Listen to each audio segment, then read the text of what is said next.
On October 31st, 2016, the day before All Saints' Day, an odyssey in faith began with the mailing of a letter. A letter from a congressional candidate in Virginia to the Vatican. It would take a total of 21 days to be delivered, and it would not be released until after a personal message to the White House was sent from that congressional candidate demanding that President Barack Hussein Obama stop interfering with a matter of faith for solely political reasons.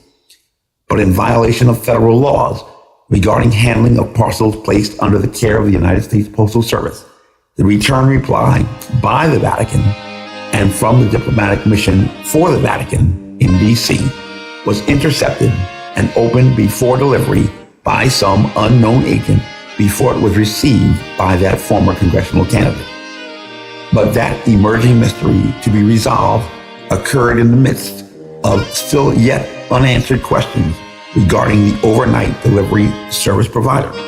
And Federal Express, to date, still has yet to issue any reply or explanation in mitigation or extenuation regarding their failure to comply with the terms of a valid contract for delivery of a parcel to the Vatican.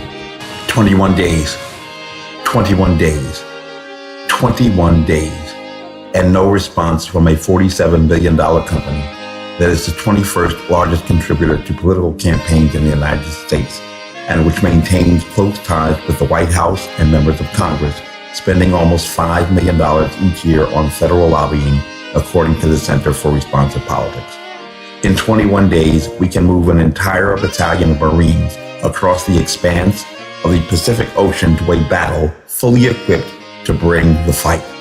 In 21 days, the Pilgrims could have made a round-trip journey from England to America and back again, and still would have time to return to America again. But Federal Express does not have wooden ships with tall sails in its delivery force.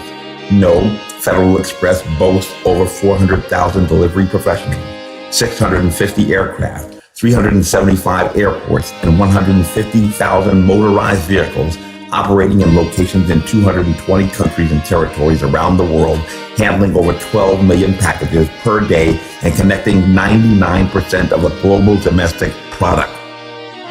But to deliver one simple letter to the Vatican from a candidate for U.S. Congress in Virginia, it took exactly 21 days to deliver that modest parcel.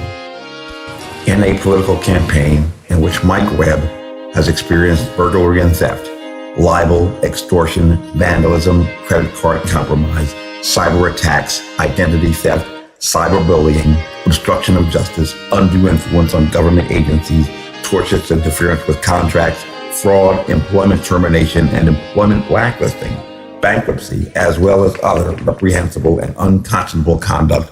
To date, one court officer has resigned. Two creditors implicated in bad faith collection efforts have requested a continuance in bankruptcy proceeding, and one has withdrawn its formal motion. But the saga continues, and Mike Webb continues to wage a fight, not just for himself, but for the values for which he volunteered to defend as a soldier, an Army Ranger, and a military officer. Many questions remain unanswered, and many leaders have been implicated in this untoward design to affect the outcome of a presidential election. Federal Express is just one entity involved in this scheme, but they have yet to apologize or to answer. Mike Webb will not yield until they do. Honest. This advertisement was authorized by Mike Webb. Honest.